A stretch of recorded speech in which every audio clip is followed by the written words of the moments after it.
नमस्ते दोस्तों। आज की कहानी का नाम है आत्मा की शापित मोहब्बत। यह कहानी उत्तर भारत के हिमालय की तटहल्ती में स्थित एक छोटे से गांव की है। गांव का नाम है चंद्रपुर। यह गांव एक प्राचीन अबैंडन किले के पास बसा हुआ है, जिसे सदियों से रहस्य और भूतिया कथाओं के कारण घेरा गया है। यह किला कभी एक रॉयल परिवार का घर था और आज भी यहाँ लोग इसके बारे में कई अजीब गरीब कहानियां सुनाते हैं। कहानी का समय 1992 और हालांकि गांव में अब आधुनिकता आ चुकी है, फिर भी अतीत की काली छाया अभी हवाओं में महसूस होती है। आरव एक युवा आकर्षक आदमी जो अपने गांव लौट आया है। वह दिल से अच्छा है, लेकिन प्रेम के मामले में बहुत मासूम। मीरा आरव की बचपन की दोस्त और प्रेमिका, एक सुंदर और बुद्धिमान महिला। वह आरव से सगाई कर चुकी है और दोनों के बीच एक गहरी कनेक्शन है, या आरव को ऐसा लगता है। विक्रम आरव का सबसे अच्छा दोस्त, जो कई सालों से मीरा से सीक्रेटली प्यार करता है। वह चालाक, महत्वाकांक्षी है और स्थिति को अपने पक्ष में मोड़ने में माहिर।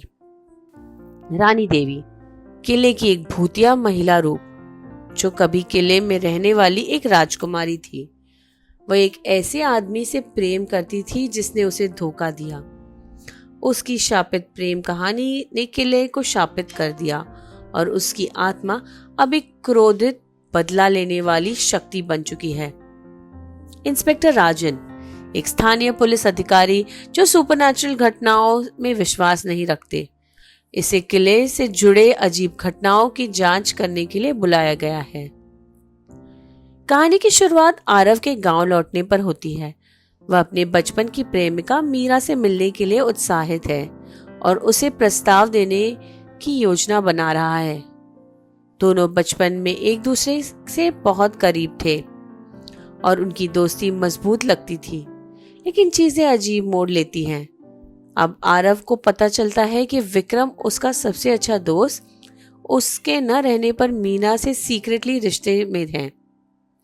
बचपन के कस्मों के बावजूद मीरा और विक्रम के बीच एक गहरा संबंध बन चुका है। आरव को इस धोखे से गहरा आघात लगता है, लेकिन वह उन्हें सीधे तौर पर कन्फ्रंट करने के बजाय चुप रहता है। उसका दिल टूट चुका है, लेकिन उसका प्यार मीरा के लिए अब भी कायम है। इस बीच विक्रम, जो मीरा को अपने कब्जे में करने का मौके का इंतजार कर रहा था, आरव की भावनाओं का फायदा उठाता है और दोस्ती को अपने फायदे के लिए इस्तेमाल करता है। आरव अपनी भावनाओं से जूझ रहा है कि गांव में अजीब घटनाएं घटने लगती हैं। लोग कहते हैं कि पुराना किला रानी देवी की आत्मा से शापित है, जो एक ऐसे आदमी से प्यार करती थी जिसने उसे धोखा दिया था। दिल टूटने और धोखे के कारण रानी देवी की मृत्यु एक दुखद दुर्घटना में हो गई और उसकी आत्मा कभी शांति न पा सकी। कहा जाता है कि अब वह प्रेम के धोखे का बदला लेने के लिए गांव में प्रकट हुई है। एक रात आरव अपने टूटे हुए दिल के साथ किले में जाकर कुछ शांति पाने की कोशिश करता है। जैसे कि वह किले की अंधेरी दीवारों में कदम रखता है, एक ठंडी हवा महसूस होती है। अचानक एक फुसफुसाहट सुनता है, धोखेबाज। यह आवाज उसकी रीढ़ में सिरहन पैदा कर देती है। आरव किले की ओर अंदर जाता है, लेकिन उसे वहां कोई नहीं दिखता। उसे अपनी भावनाओं से रानी देवी की रेस्टलेस आत्मा को जगा दिया है। जैसे जैसे आरव किले में अंदर जाता है, वातावरण ठंडा और अंधेरा हो जाता है और उसे रानी देवी की भूतिया छाया दिखाई देती है। वह उसके सामने आती है। उसके चेहरे पर दुख और क्रोध का मिश्रण है। उसकी आंखें गुस्से में भरी हुई है और वह कहती है, तुम्हें उसी को धोखा दिया जिससे तुमने प्यार करते थे, जैसे उसने मुझे धोखा दिया। अब तुम भी वही दंड भोगोगे जो मैंने भुगता है।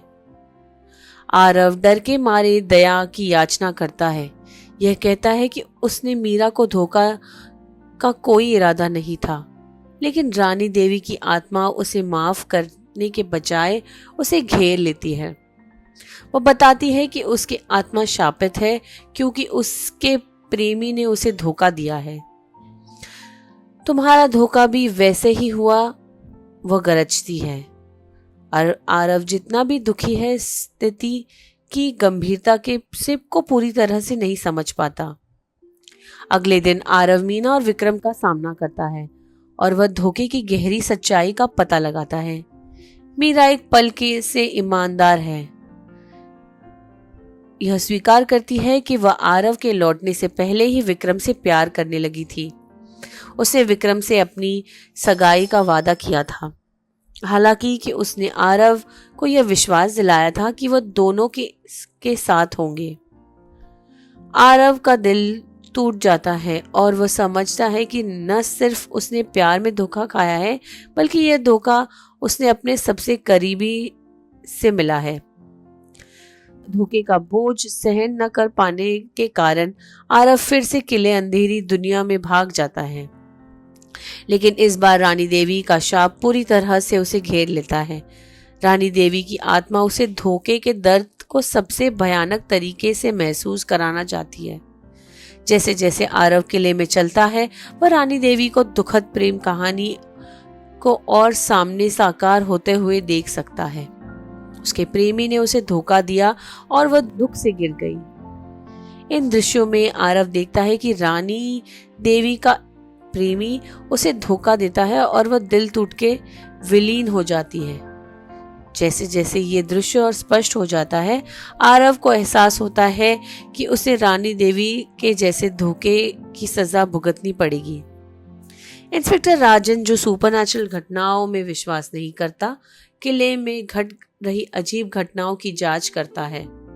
लेकिन जैसे जैसे वह रानी देवी का इतिहास गहराई में जाता है, उसे आरव, मीरा और विक्रम के बीच प्रेम त्रिकोण और उसके आत्माओं से शाप का कनेक्शन समझ में आ जाता है। धोखे का शाप एक शक्तिशाली बल है और इसे केवल तब भी तोड़ा जा सकता है जब आत्मा को दर्द की पूरी तरह समझा जाए। अंतिम संघर्ष में आरव टूटकर और निराश होकर रानी देवी की आत्मा से माफी मांगता है। वह अपनी गलतियों को स्वीकार करता है और बताता है कि वह अपनी मोहब्बत को धोखा नहीं देना चाहता। रानी देवी उसके पछतावे को देखती है और आखिरकार उसे शाप से मुक्त कर देती है, यह चेतावनी देते हुए कि फिर कभी प्रेम में धोखा न दे।